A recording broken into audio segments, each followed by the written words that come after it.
ang laro ng kapangyarihan sa paglipas ng panahon, lalong napagtanto ni Bella na hindi lamang siya nakikipaglaban para sa hustisya kundi para sa isang lipunan na hindi madaling mababago. Habang naghahanda siya para sa isang mahalagang pagpupulong sa mga internasyonal na kasosyo at mga kalyadong politikal, nakatanggap na naman si Bella ng isang hindi inaasahang balita. Nakalapit si Carlos de la Cruz ng higit pa kaysa dati sa isang bagong relasyon, na makakatulong sa kanyang palakasin ang kanyang kapangyarihan. Nakaupo siya sa silid ng pagpupulong, na nakatingin sa mahahalagang dokumento na kanyang inihanda. Ang bawat desisyon ay maaaring magpabago sa kalagayan ng laban na ito.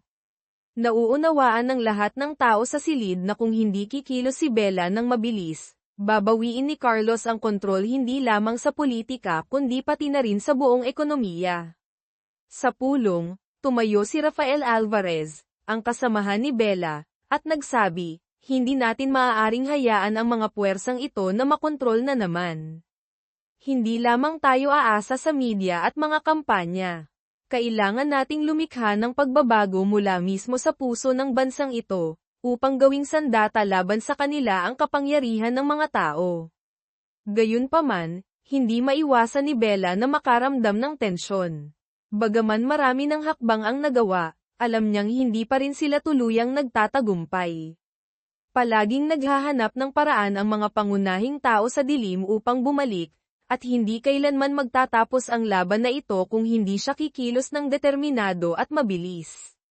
Kabanata 41, Bagong alyansa, bagong sitwasyon nang lalong naging tensyonado ang lahat, nagpasya si Bella na bumuo ng isang malakas na alyansa sa mga grupo ng organisasyon ng lipunan, lider ng komunidad, at mga internasyonal na kasosyo.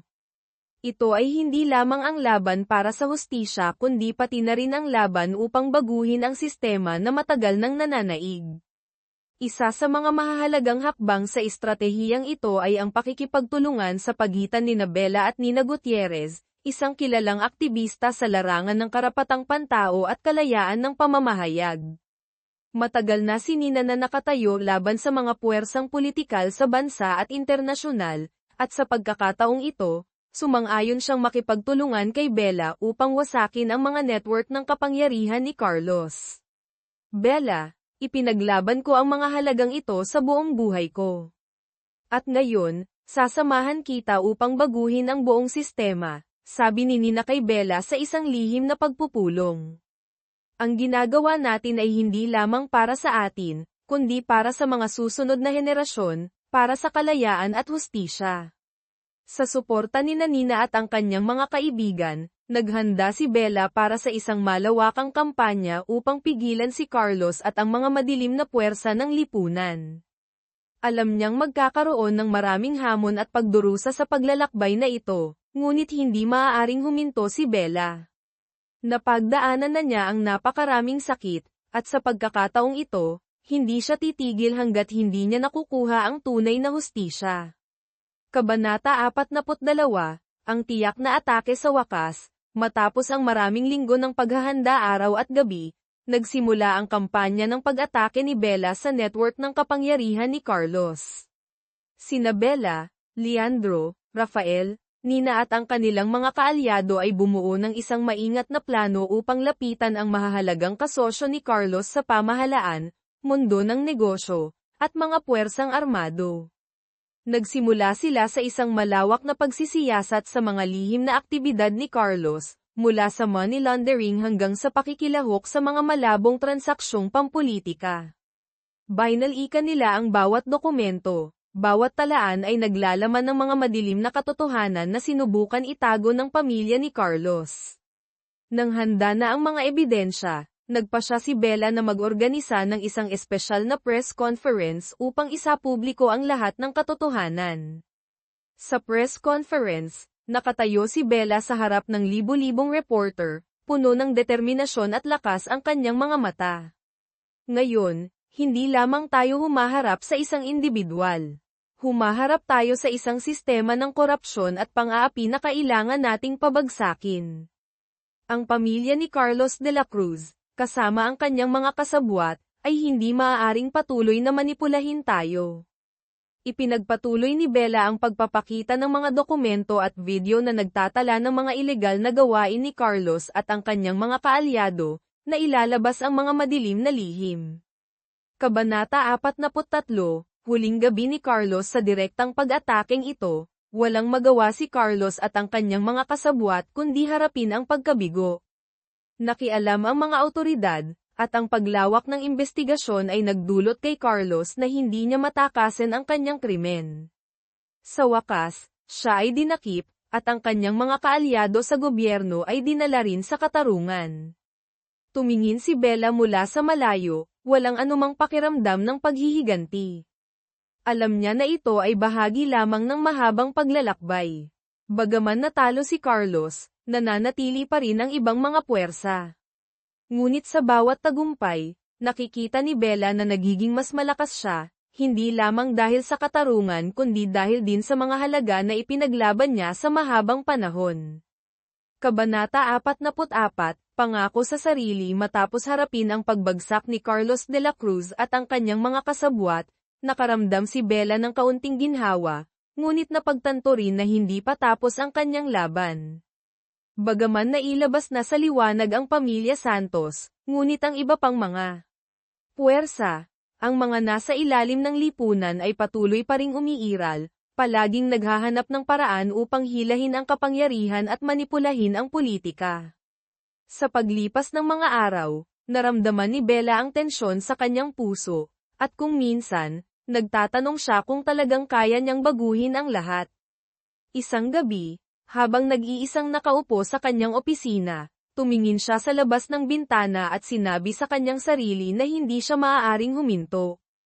Hindi lamang siya nakikipaglaban para sa kanyang sarili kundi para rin sa mga susunod na henerasyon, ang mga hindi na kailangang mabuhay sa ilalim ng pang-aapi at korupsyon.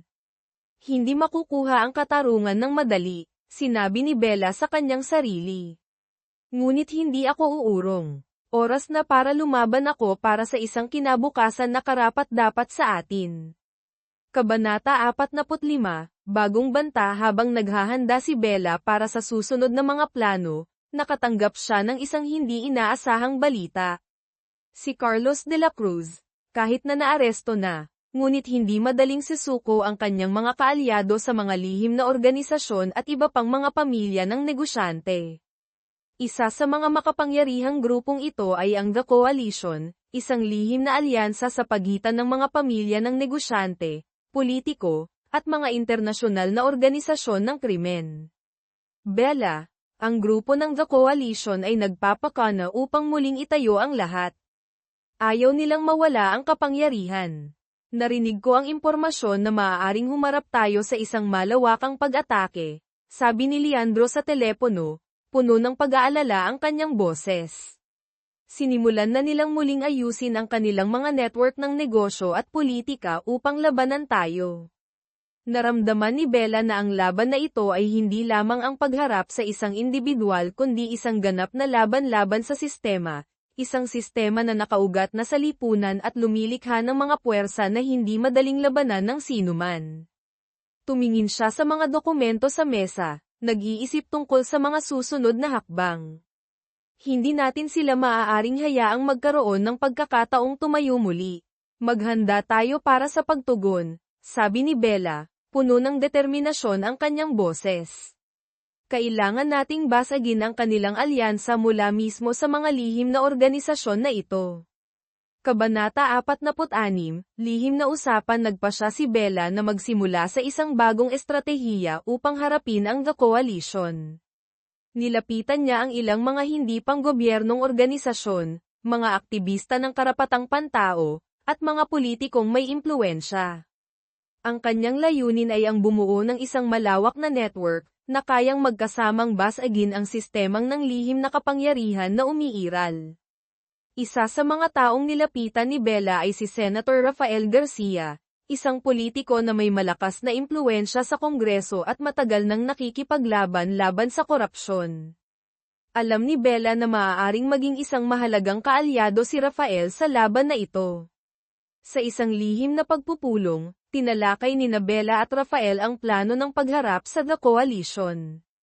Bella, Naiintindihan ko ang pinagdadaanan mo. Ngunit kailangan nating aminin na, ang mga taong ito ay may relasyon at impluwensya na sobrang malalim. Hindi sila madaling talunin, sabi ni Rafael, puno ng pag-aalala ang kanyang mga mata. Alam ko, sagot ni Bella, pero hindi ako maaaring tumayo lang at panoorin ang mga puwersang ito na patuloy na manipulahin ang ating buhay. Sinira na nila ang napakaraming tao, at hindi ako maaaring tumigil sa pakikipaglaban. Tinalakay ng pareho kung paano gagamitin ang impormasyon at dokumento na kanilang nakolekta tungkol sa The Coalition. Ito ay magiging isang pag-atake hindi lamang sa mga individual kundi pati na rin sa mga organisasyong pinansyal at politikal na kanilang kinokontrol.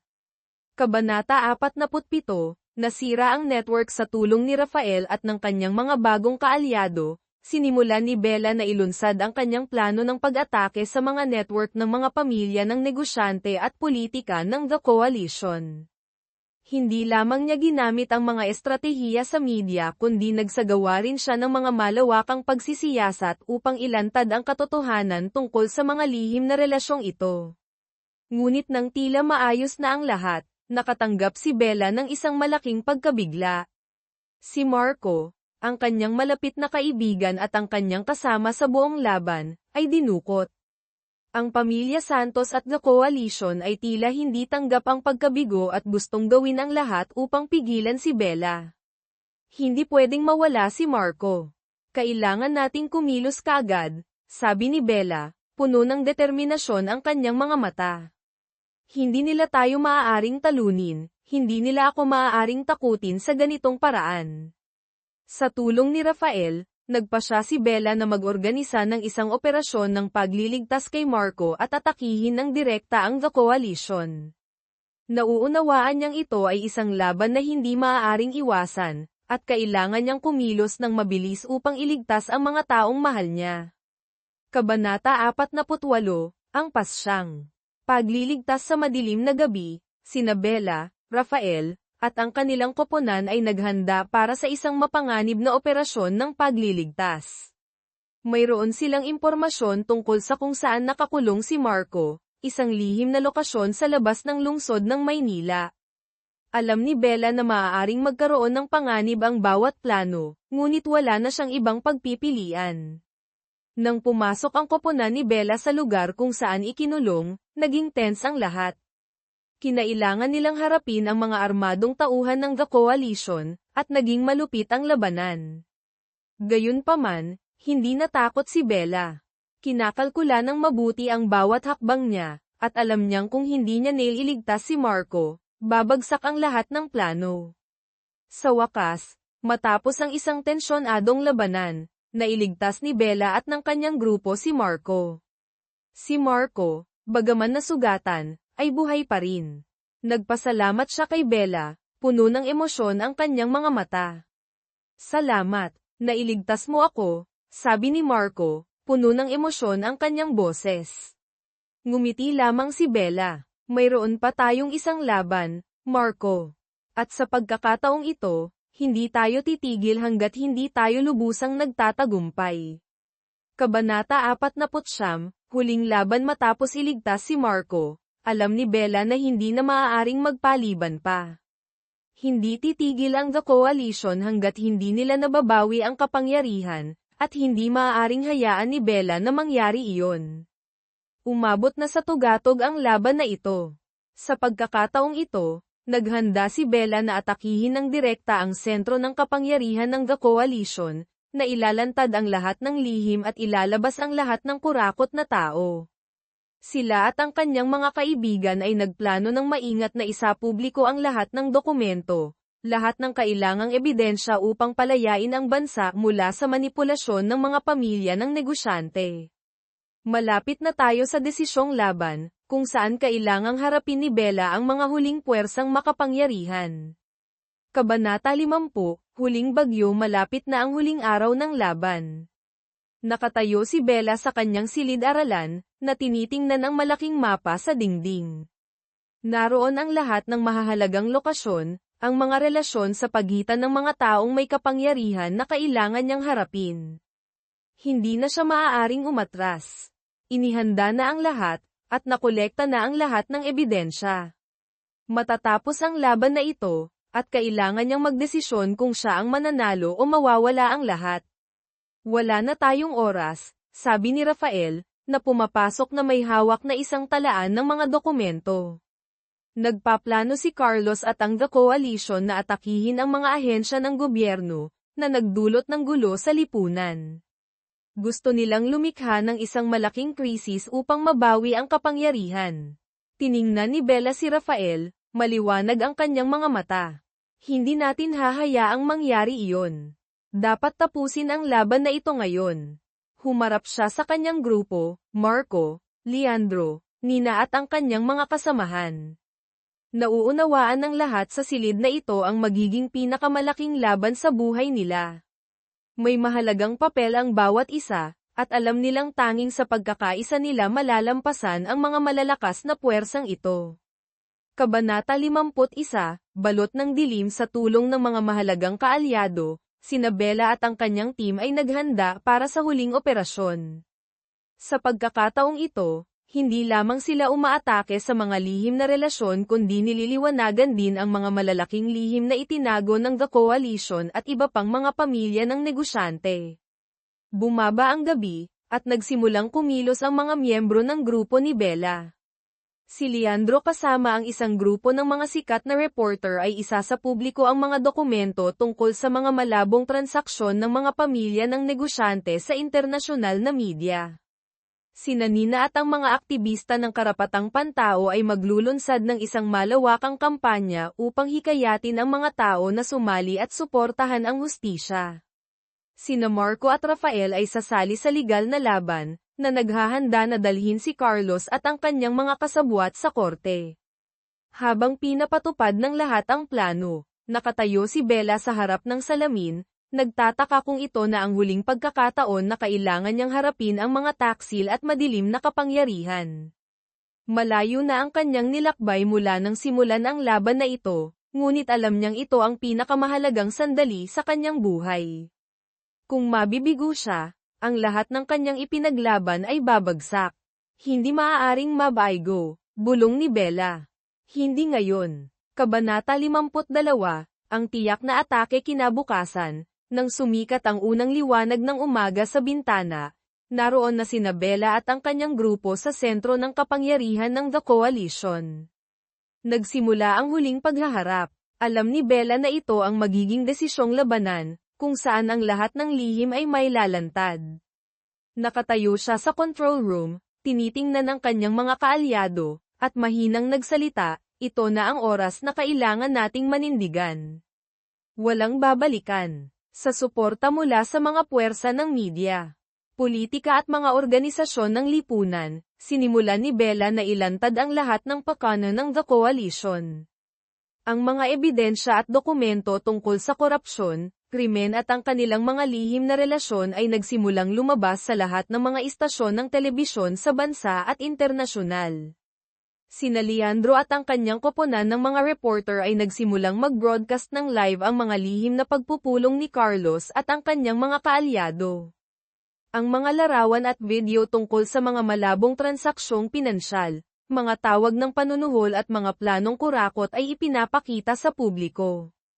Samantala, sinabi ni Nina kasama ang mga organisasyon ng karapatang pantao na hindi sila titigil hanggat hindi nagbabayad ang lahat ng mga kurakot na tao. Ang alon ng pagtutol mula sa lipunan ay lalong tumitindi. Ang ataking ito ay hindi lamang nagpabago sa kapangyarihan ni Carlos kundi kinailangan ding magbago ang buong sistemang pampulitika. Kabanata 53, Huling paghaharap. Pagkatapos ng mga araw ng tensyonadong pakikipaglaban, sa wakas, dinakip si Carlos de la Cruz at ang kanyang mga kasabwat sa The Coalition. Sinimulan ng pulisya at ng mga ahensya ng pagsisiyasat na litisin ang lahat ng mga taong may kaugnayan sa mga iskandalo ng korupsyon at krimen na kanilang ginawa sa loob ng maraming taon. Nakatayo si Bella sa harap ng korte, nakikita ang mga taong nagmanipula sa kanyang buhay sa wakas na nagbabayad. Bagaman hindi siya nakakaramdam ng paghihiganti, ngunit ang pakiramdam ng hustisya na naisakatuparan ay nagdulot sa kanya na makahinga ng maluwag. Nakipaglaban siya hanggang sa huli at hindi sumuko. At ngayon, wala na ang pamilya Santos, natalo na ang The Coalition, at nabawi na ni Bella ang kalayaan hindi lamang para sa kanyang sarili kundi para rin sa buong bansa. Kabanata 54, bagong kinabukasan sa pagbagsak ng The Coalition at ang iba pang mga pamilya ng negosyante, hindi lamang nakaramdam ng kalayaan si Bella kundi napagtanto rin na hindi nagtatapos doon ang kanyang trabaho. Nagpasya siyang ipagpatuloy ang kanyang trabaho, hindi lamang upang baguhin ang lipunan kundi upang lumikha rin ng isang patas at malinis na kapaligiran para sa mga susunod na henerasyon. Sinimulan niyang patakbuhin ang mga organisasyong hindi kumikita na tumutulong sa mga inaapi, na sumusuporta sa mga biktima ng korupsyon at kawalan ng katarungan, habang patuloy na nakikipaglaban upang bumuo ng isang pamahalaan na mas transparent at patas. Isang araw, habang nakatayo si Bella sa harap ng gusali kung saan dati siyang nagtatrabaho sa mga unang araw ng laban, ngumiti siya. Ang lahat ng pagsisikap at sakripisyo ay nabayaran. Naisakatuparan ang katarungan. Hindi na siya ang babaeng inaapi, na nabubuhay sa dilim ng pamilya Santos. Siya ang babaeng malakas, matatag, na nagpabago hindi lamang sa kanyang buhay kundi pati na rin sa buong bansa. Kabanata 55, pagtitipon ng mga bagong kasosyo sa pagbagsak ni Carlos de la Cruz at ang The Coalition, napagtanto ni Bella na may mas malalaking hamon pa rin na naghihintay sa kanya sa unahan. Bagaman naaresto na ang mga taksil, ngunit nananatili pa rin ang pundasyon ng kapangyarihan ng mga pamilya ng negosyante at ang mga lihim na organisasyon. Alam ni Bella na upang mapanatili ang pagbabago na kanyang sinimulan, kailangan niyang kumuha ng mas maraming mga bagong kasosyo at bumuo ng isang alyansang mas malakas. Nagpasya siyang palawakin ang pakikipagtulungan sa mga internasyonal na organisasyon na hindi panggobyerno, at kasabay nito ay akitin ang mga mamumuhunan na may kaisipang pagbabago. Ito ay hindi lamang laban-laban sa korupsyon kundi laban rin upang bumuo ng isang makatarungang lipunan, kung saan ang kapangyarihan ay hindi nakatuon sa kamay ng isang maliit na grupo ng mga mayayaman. Hindi natin maaaring ipagpatuloy na lumaban ng mag-isa. Ang malalaking pagbabago ay kailangan ng suporta mula sa maraming panig, sabi ni Bella kay Leandro habang magkasama silang nakaupo na nagtatalakayan sa opisina. Oras na upang bumuo ng isang malakas na puwersa, isang alyansa na hindi maaaring talunin. Tumango si Leandro, nararamdaman ng malinaw ang determinasyon sa boses ni Bella. Kailangan nating maghanap ng mga internasyonal na kasosyo na handang panigan ang katarungan. Hindi lamang ito makakatulong sa atin na patatagin ang lipunan kundi makakatulong rin sa pag-unlad ng ekonomiya patungo sa direksyon ng transparency at pagiging patas. Kabanata 52, mga bagong relasyon. Hindi madali ang trabaho ni Bella. Matapos magsimulang bumuo ng mga internasyonal na relasyon, nakatagpo siya ng ilang paghihirap sa paghahanap ng mga kasosyong tunay na matapat. Gayunpaman, pagkatapos ng maraming pagpupulong at negosasyon, nagawa ni Bella na lumikha ng isang malakas na network ng suporta, kabilang ang mga internasyonal na organisasyon, mga mamumuhunan ng biglaang pagbabago, at mga kilalang individual sa larangan ng ekonomiya at politika. Isa sa mga mahalagang kasosyo na natagpuan ni Bella ay si Ava Carter, isang kilalang negosyante na may mga proyekto tungkol sa malinis na teknolohiya at napapanatiling pag-unlad.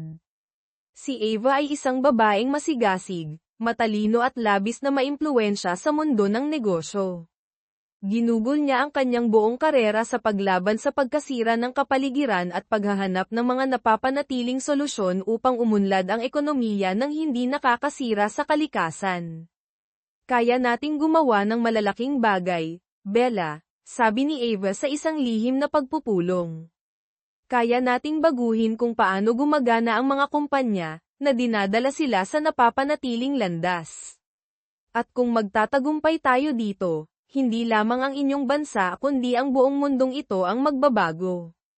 Alam ni Bella na kasama si Ava at ang kanyang mga bagong kasosyo, magkakaroon siya ng sapat na kapangyarihan upang itayo muli ang lipunan ayon sa mga halaga na kanyang pinaniniwalaan.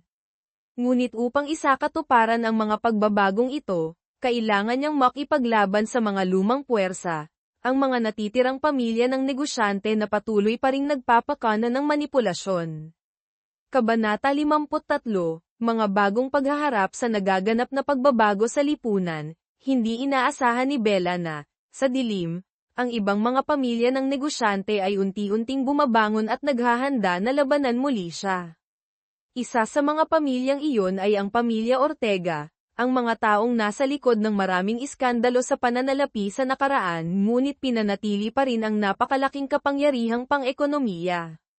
Sinimulan nilang muling ayusin ang kanilang mga aktibidad sa pananalapi at politika, upang mabawi ang kanilang nawalang kapangyarihan. Isang araw, nakatanggap si Bella ng isang tawag mula kay Senator Rafael Garcia. May pag-aalala sa kanyang boses, Bella, mayroon tayong impormasyon na ipinapakita na muling itinatatag ng pamilya Ortega ang kanilang impluwensya. Dinadagdagan nila ang kanilang pakikialam sa mga nakatataas na politiko at nagsimulang magpakana na lumikha ng isang krisis sa ekonomiya. Naramdaman ni Bella ang tensyon sa boses ni Rafael. Ano ang dapat nating gawin upang pigilan sila? Tanong niya, matigas ang kanyang mga mata.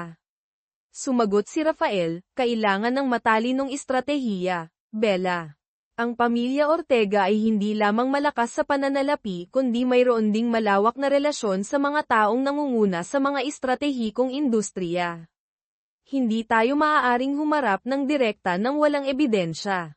Kabanata 54, Mga bagong natuklasan at mga pagsisiyasat. Ang susi upang harapin ang pamilya Ortega ay nakasalalay sa mga malalim na pagsisiyasat na sinimulan ni Bella at ng kanyang grupo. Hiniling ni Bella kay Leandro at sa kanyang mga kasamahan na pag-aralan ng malalim ang mga transaksyong pinansyal ng mga Ortega, na naghahanap ng mga bakas at mga lihim na relasyon na sinubukan ng pamilyang ito na itago. Nagtagumpay si Leandro sa pagtuklas ng isang kadena ng malabong transaksyon na kinasasangkutan ng ilang mga internasyonal na bangko. Lahat ng mga senyales ay nagpapakita na sinusubukan ng pamilya Ortega na patakbuhin ang mga iligal na aktibidad pinansyal sa pamamagitan ng mga kumpanya at mga pondo ng pamumuhunan na hindi nagpapakilala. Kailangan nating gamitin mismo ang mga dokumentong ito upang umatake laban sa kanila, sabi ni Bella, matalim ang kanyang mga mata. Sa pagkakataong ito, hindi natin sila hahayaang makatakas sa ating kontrol. Kasama ang kanyang grupo, sinimulan ni Bella ang pagsisiyasat at handang isapubliko ang mga lihim na pananalapi ng pamilya Ortega sa isang malaking kampanya ng media. Hindi lamang nila gustong liwanagin ang lahat ng krimen kundi gusto rin nilang bawiin ang kontrol mula sa mga taong sinasamantala ang sistema ng pananalapi at politika ng bansa. Kabanata 55, Pagpigil sa atake ng malapit na sa desisyong yugto ang pagsisiyasat. Natuklasan ng pamilya Ortega ang pakikialam ni Bella at ng kanyang grupo sa kanilang mga aktibidad pinansyal. Bilang tugon, naglunsad sila ng isang lihim na pag-atake, na naghahanap ng paraan upang pabagsakin si Bella sa pamamagitan ng mga kampanya ng paninirang puri at pananakot sa kanyang mga taga-suporta. Gayunpaman, naghanda sina Bella at ang kanyang mga kaalyado para sa senaryong ito. Sa malaking press conference upang isapubliko ang impormasyon tungkol sa pamilya Ortega, hindi lamang naglabas ng mga ebidensyang pinansyal si Bella kundi naglabas rin ng mga tawag at mga dokumentong nagtatala ng kanilang mga pakana ng pagmamanipula. Ang mga taong sangkot sa gobyerno at mga internasyonal na organisasyon ay nagsimulang mapagtanto na ang pamilya Ortega ay hindi lamang isang banta sa bansa kundi bahagi rin ng isang network ng korupsyon sa buong mundo. Ang pamilya Ortega ay hindi lamang sumisira sa ekonomiya ng ating bansa kundi nakikilahok rin sa isang digmaan ng pagkuha ng kapangyarihan sa mismong mga walang kasalanang tao, sabi ni Bella sa press conference, puno ng lakas at determinasyon ang kanyang boses. Kabanata 56, Pagpasok sa unos ng kapangyarihan pagkatapos na isapubliko ang mga lihim ng pamilya Ortega at ang mga lihim na organisasyon na kanilang pinatatakbo, naramdaman ni Bella ang pagbabago sa klima ng politika. Bagaman ang laban-laban sa korupsyon ay nakakuha ng maraming mahahalagang hakbang, hindi siya maaaring tumigil na maging maingat. Ang mga paghaharap sa dilim ay patuloy pa ring nagaganap, at sa pagkakataong ito, kailangan harapin ni Bella ang mas malaking hamon kaysa dati. Ang pamilya Ortega ay hindi lamang ang tanging naghahanap ng paraan upang muling itatag ang kapangyarihan.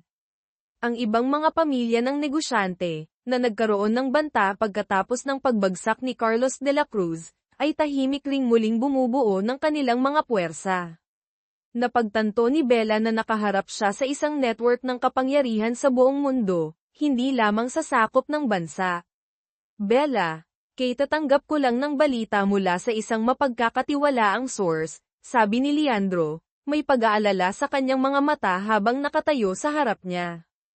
Hindi lamang ang Ortega, kundi ang ilang pamilya ng negosyante rin ang nagsimulang muling umugnay. Nagpaplano silang lumikha ng isang pandaigdigang krisis sa ekonomiya upang mabawi ang kontrol. Tiningnan ni Bella si Leandro, nararamdaman ang panganib na papalapit. Hindi natin sila maaaring hayaang magtagumpay. Oras na para harapin natin ang isang ganap na laban, sagot niya, puno ng determinasyon ang kanyang boses. Kabanata 57, Pandaigdigang Alyansa upang harapin ang mga banta na ito. Alam ni Bella na hindi niya maaaring lumaban ng mag-isa. Nagpasya siyang palawakin ang kanyang alyansa sa buong mundo. Ang relasyon kay Ava Carter ay naging mas malakas, at natagpuan rin ni Ava ang mga kasosyong estratehiko sa mundo ng pananalapi, kabilang ang ilang mga lider ng ekonomiya na may malaking impluwensya. Kailangan nating magtulungan na makipaglaban, Bella, sabi ni Ava sa isang mahalagang pagpupulong sa New York. Bagaman lumikha tayo ng isang matibay na pundasyon ng hustisya, ngunit kung walang pakikilahok ang mga internasyonal na organisasyon ng pananalapi at mga gobyerno, ang pagbabago ay hihinto lamang sa isang tiyak na antas. Tumango si Bella, nararamdaman ang kahalagahan ng pagkonekta sa mga pandaigdigang puwersa. Kailangan nating bumuo ng isang network ng internasyonal na alyansa, ang mga taong tunay na gustong baguhin ang mundo, hindi lamang dahil sa personal na kapakanan. Sinimulan niya at ni Ava na ayusin ang mga pag-uusap sa mga internasyonal na organisasyon na hindi panggobyerno, mga korporasyon na may pananagutan sa lipunan, at mga individual na may impluwensya upang lumikha ng isang malakas na network ng suporta. Gayunpaman, napagtanto rin ni Bella na ang bawat hakbang ay kailangang harapin ang matinding pagtutol mula sa mga pamilya ng negosyante na nagpapanatili pa rin ng kapangyarihan. Kabanata 58, Mga mapanganib na hakbang ng simula ni Bella na isakatuparan ang kanyang internasyonal na operasyon, mabilis niyang napagtanto na ang laban ay hindi na lamang isang isyu ng politika sa bansa kundi naging isang pandaigdigang paglalaban.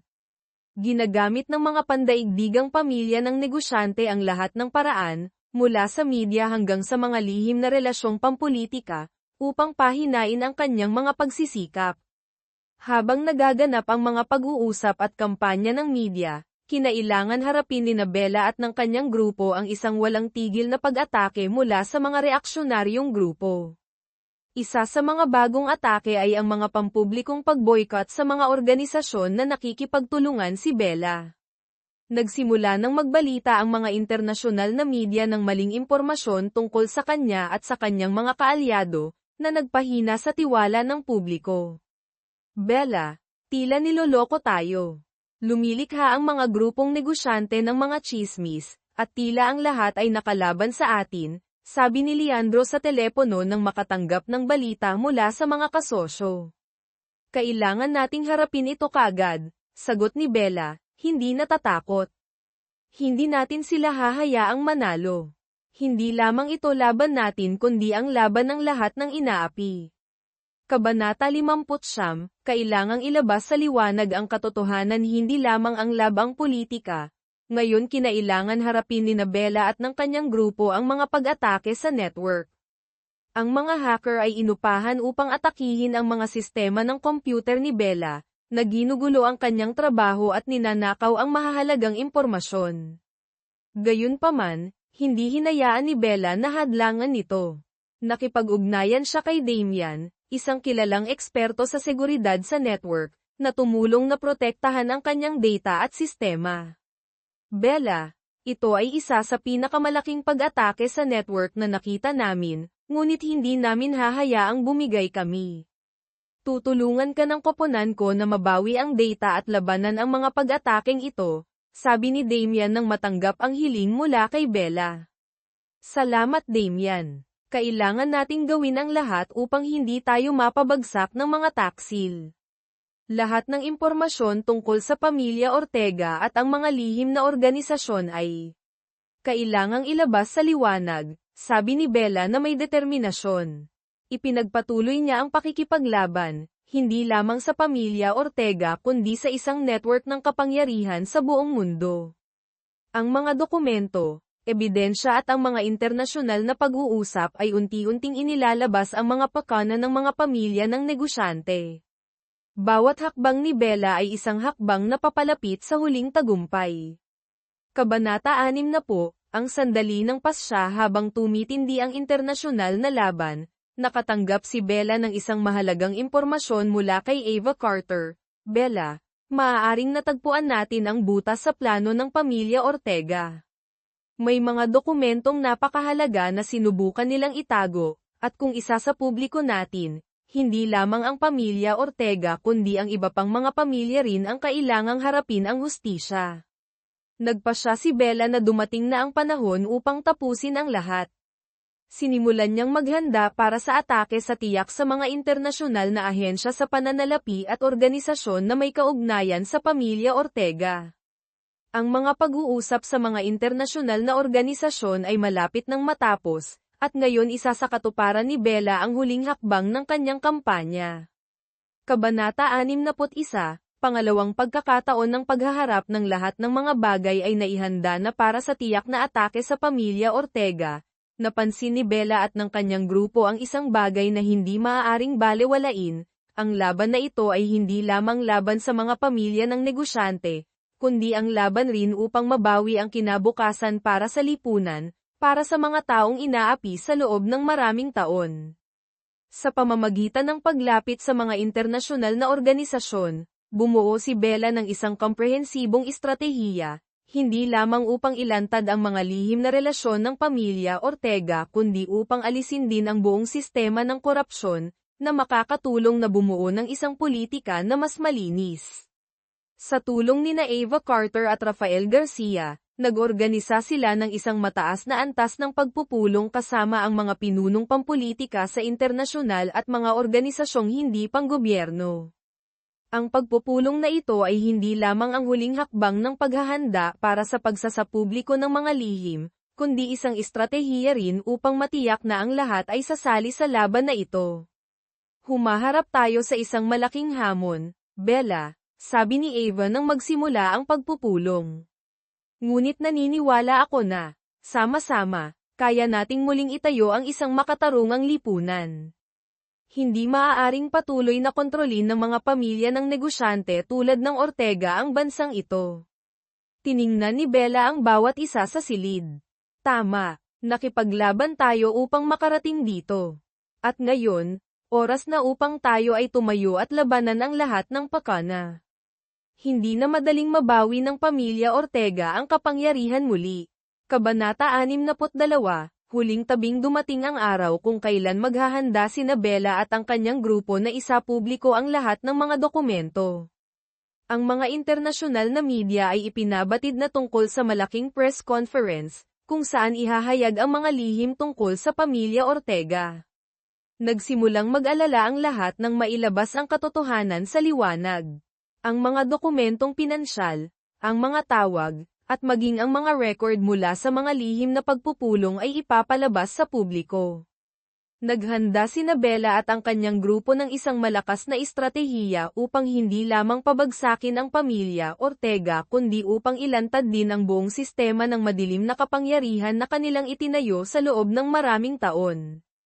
Sinusubaybayan ng buong mundo. Nakahanda ng mag-broadcast ang mga internasyonal na istasyon ng telebisyon, at ang mga tao mula sa lahat ng dako ay nagtipon sa mga screen, sabik na naghihintay para sa impormasyong ilalabas.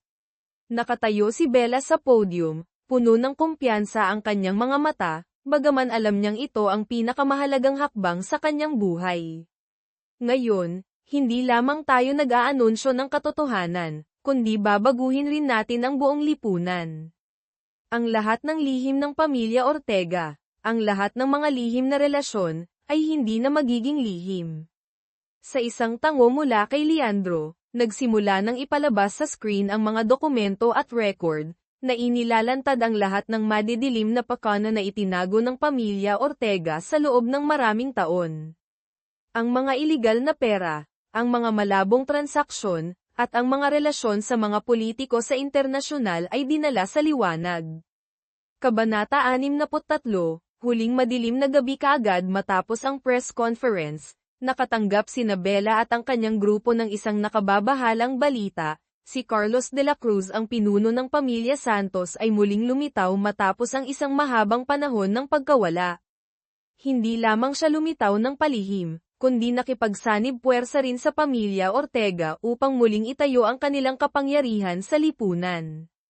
Hindi maaaring patuloy na manipulahin ni Carlos ang bansang ito. Naipatalsik na natin ang pamilya Santos, at ngayon babalik siya na may isang bagong estratehiya, sabi ni Leandro kay Bella, medyo tense ang kanyang boses.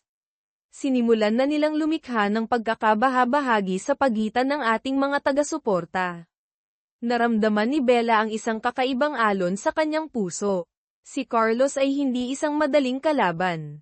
Mayroon siyang malakas na impluwensya, at sa pagkakataong ito, naghahanap siya ng paraan hindi lamang upang labanan si Bella kundi upang bawiin rin ang kapangyarihan mula sa kanyang mga kamay.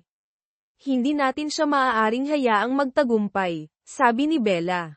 Sa pagkakataong ito, hindi ko hahayaang maulit ang mga pakana na ito. Kabanata 64, ang paghabol sa oras ng magsanib puwersa sina Carlos at ang pamilya Ortega. Sinimulan nilang maglabas ng isang lihim na kampanya upang sirain ang kredibilidad ni Bella at ang kanyang mga kaalyado. Nagsimulang maganap ang pagkakabahabahagi sa mga grupo na sumusuporta kay Bella. Ang mga maling impormasyon, ang mga kampanya ng paninirang puri, at ang mga pagbabanta ay lumitaw saan man. Isang gabi, nakatanggap si Bella ng isang tawag mula kay Marco. Bella, tatanggap ko lang ng balita mula sa isang mapagkakatiwalaang source. Nagpaplano si Carlos na atakihin ang ating mga relasyon sa internasyonal. Nakipag-ugnayan sila sa ilang mga internasyonal na organisasyon at mga politiko, na sinusubukang i-boycott ang iyong karera. Alam ni Bella na kung hindi siya kikilos ng mabilis, malalamangan sila. Sinimulan niya at ng kanyang grupo na bumuo ng isang estratehiya ng pagtugon, na naghahanap ng paraan upang ilabas ang mga dokumento at ebidensya na ginagamit ni Carlos upang labanan siya. Kabanata 65, ang desisyong paghabol sa pamamagitan ng pagkuha ng karagdagang ebidensya, nagpasya si Bella na mag-organisa ng isang bagong press conference. Gayunpaman, sa pagkakataong ito, hindi lamang isang paglalabas ng mga dokumento, kundi isang direktang paghaharap sa pagitan ni Bella at Carlos. Alam niyang ito ang magiging huling laban, at ang desisyon na ito ay maaaring magpasya sa lahat. Sa gabi bago ang press conference, nag-iisa lang si Bella sa opisina, na tinitingnan ang litrato ng kanyang pamilya sa mesa. Naalala niya ang mga paghihirap na napagdaanan niya, ang mga pagkalugi, ang mga tagumpay at pati na rin ang mga kabiguan. Ngunit ngayon, hindi na siya ang dating babaeng mahina. Siya ay isang babaeng malakas, matatag at puno ng determinasyon. Walang makakapigil sa akin, sinabi niya sa kanyang sarili. Ito ang huling laban. Kabanata 66, ang huling paghaharap kinabukasan, sa tense na kapaligiran bago ang press conference. Alam ni Bella na ito na ang desisyong paghaharap. Nakolekta na ang lahat ng ebidensya, at naihanda na ang lahat ng plano. Ngunit hindi niya maiwasan ang makaramdam ng pag-aalala. Kailangan niyang tumayo sa harap ng buong mundo, na humaharap sa mga taong sumubok na manipulahin ang kanyang buhay, at ngayon, nakasalalay sa kanyang mga kamay ang kapalaran ng bansa. Sa silid ng pagpupulong, nakatayo sina Rafael at Ava sa tabi ni Bella, handang suportahan siya sa bawat hakbang. Bella, ngayon ang araw mo, sabi ni Ava, puno ng determinasyon ang kanyang mga mata. Naghihintay sa atin ang buong mundo. Huminga ng malalim si Bella. Hindi lamang ito tungkol sa akin. Ito ay tungkol sa lahat ng taong nagtitiis at nagdurusa sa ilalim ng kontrol ng mga pamilyang ito.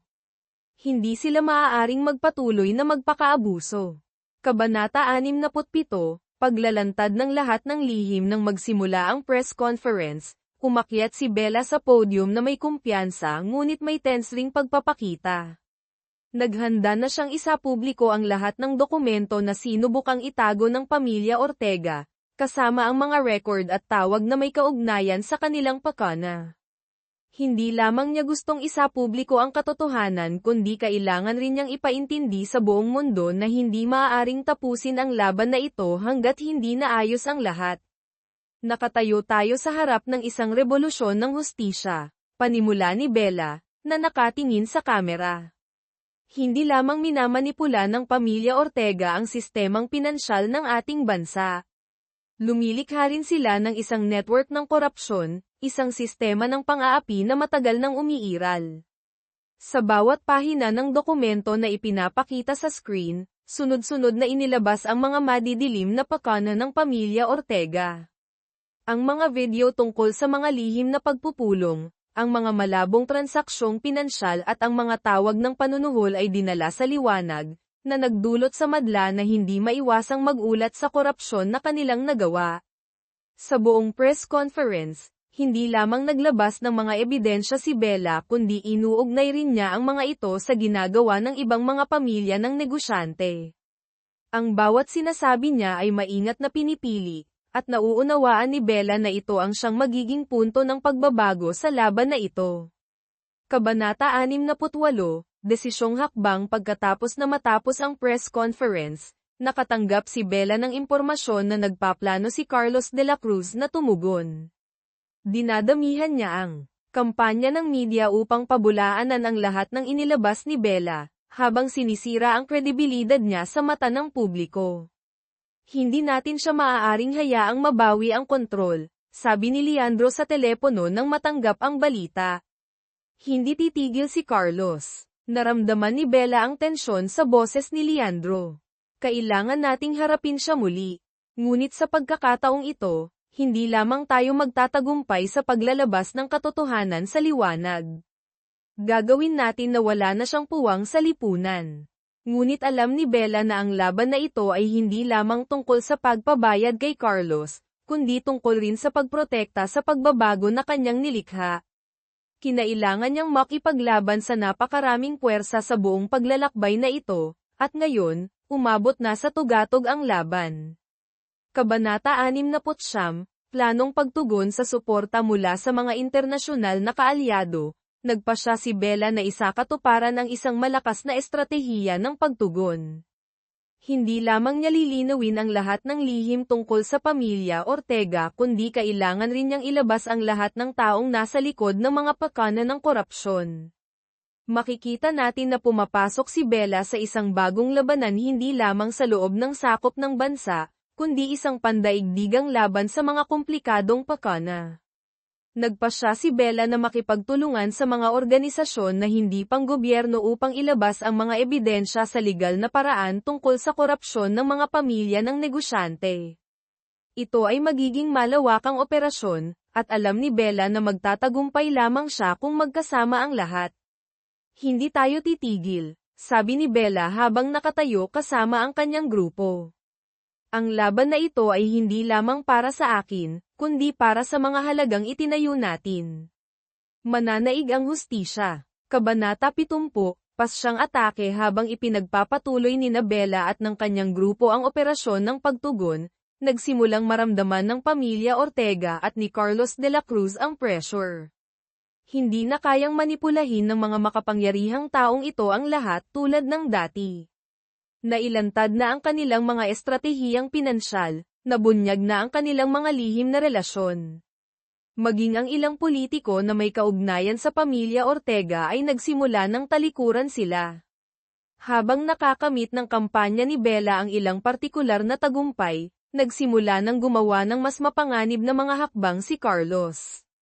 Patuloy niyang ginagamit ang mga paraan ng media upang takutin at suruan si Bella, ngunit sa bawat pagkakataon, mas nagiging matatag si Bella. Nauunawaan niyang ang mga pag-ataking ito ay mga senyales lamang na malapit na ang kanyang tagumpay. Isang araw, nakatanggap sina Bella at ng kanyang grupo ng balita na nagpaplano ang pamilya Ortega na mag-organisa ng isang lihim na pagpupulong kasama ang mga internasyonal na kasosyo upang muling pag-usapan ang kapangyarihan ng kontrol sa mga ari-arian at kumpanya na nawala sa kanila. Nagpasya si Bella na sasali sa pagpupulong na ito, hindi lamang upang pakinggan ang kanilang sinasabi, kundi upang formal na itulak ang lahat ng kanilang pakanan ng minsan at magpakailanman. Narito ang pagsasalin sa Filipino mula sa puntong iyan, hindi tayo titigil, sabi ni Bella habang nakatayo kasama ang kanyang grupo. Ang laban na ito ay hindi lamang para sa akin, kundi para sa mga halagang itinayo natin. Mananaig ang hustisya. Kabanata 71, huling pasya sa wakas, nakarating sina Bella at ang kanyang grupo sa lugar kung saan isasagawa ang lihim na pagpupulong ng pamilya Ortega.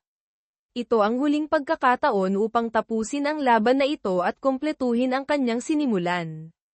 Pumasok siya sa silid ng pagpupulong ng may kumpiyansa at pinakamataas na determinasyon. Si Bella ay hindi lamang may matibay na mga ebidensya sa kanyang mga kamay kundi may suporta rin ng malalakas na internasyonal na kaalyado. Sa pagpupulong, sinubukan ng pamilya Ortega at ng kanilang mga kasosyo na linlangin at akitin si Bella, ngunit hindi siya nagpahintulot na magpadaig. Inilapag niya sa mesa ang mga dokumento na nagpapatunay sa korupsyon ng pamilya Ortega at ang mga pakana na kanilang ginawa. Ang bawat sinabi niya ay pinakinggan, at naging malinaw ang lahat. Hindi natin maaaring ipagpatuloy na hayaan ang mga taong ito na manipulahin ang lipunan, sabi ni Bella, matalim ang kanyang mga mata at puno ng determinasyon. Sa araw na ito, magbabayad kayo para sa mga ginawa ninyo. Kabanata 72, mga lihim na nakabaon ng matapos ang pagpupulong kasama ang pamilya Ortega. Naramdaman ni Bella na hindi pa siya maaaring tuluyang mapanatag. Bagaman nailabas na sa publiko ang mga dokumento tungkol sa korupsyon at lihim na relasyon, ngunit alam niyang may mga lihim pa rin na hindi pa natutuklasan. Ang mga lihim na hindi lamang nauugnay sa pamilya Ortega kundi pati na rin sa mga politiko at internasyonal na organisasyon ng negosyante na kanilang binuo ng relasyon. Kasama ang kanyang team, ipinagpatuloy ni Bella na siyasatin ang mga madidilim na lugar na pinatakbo ng pamilya Ortega. Ang mga miyembro sa kanyang grupo, kabilang sina Rafael Garcia at Ava Carter, ay nauunawaan na ang laban na ito ay hindi lamang tungkol sa ari-arian, kundi ang laban rin para sa kalinisan ng lipunan. Kailangan nating pumunta hanggang sa dulo, Bella, sabi ni Rafael habang magkasama silang nakaupo sa opisina, na tinitingnan ang mga dokumento na nakalap.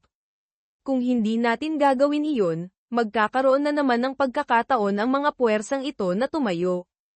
Tumango si Bella. Ipagpapatuloy nating maghukay. Ang katotohanan ay ilalabas sa liwanag, walang makakatakas sa katarungan na ito.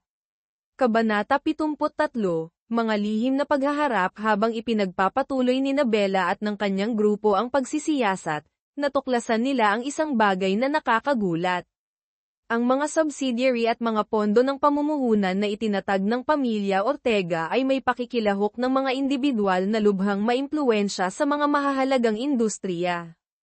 Ito ay hindi lamang ang laban-laban sa isang pamilya ng negosyante, kundi ang laban rin laban sa isang network ng kapangyarihan sa buong mundo na umiiral sa loob ng maraming dekada. Sa tulong ni Ava, nagpasya si Bella na lapitan ang ilang mga direktor na nagpapatakbo ng mga malalaking kumpanya sa industriya ng pananalapi. Isa sa mga taong nakilala niya ay si Maximilian Grant, isang kilalang mamumuhunan sa buong mundo. Si Maximilian, na may malaking boses sa mundo ng pananalapi, ay sumali sa isang panayam kay Bella at naglabas ng mga mahalagang impormasyon tungkol sa mga malabong transaksyon ng pamilya Ortega at ang kanilang mga kumpanya. Hindi lamang sa bansa nagmamanipula ang pamilya Ortega. Mayroon silang mahigpit na relasyon sa mga internasyonal na bangko, at ang mga transaksyong ito ay maaaring makaapekto sa pandaigdigang ekonomiya, sabi ni Maximilian kay Bella. Kung gusto mo silang talunin, kailangan mong linawin ang mga lihim na ito sa buong mundo.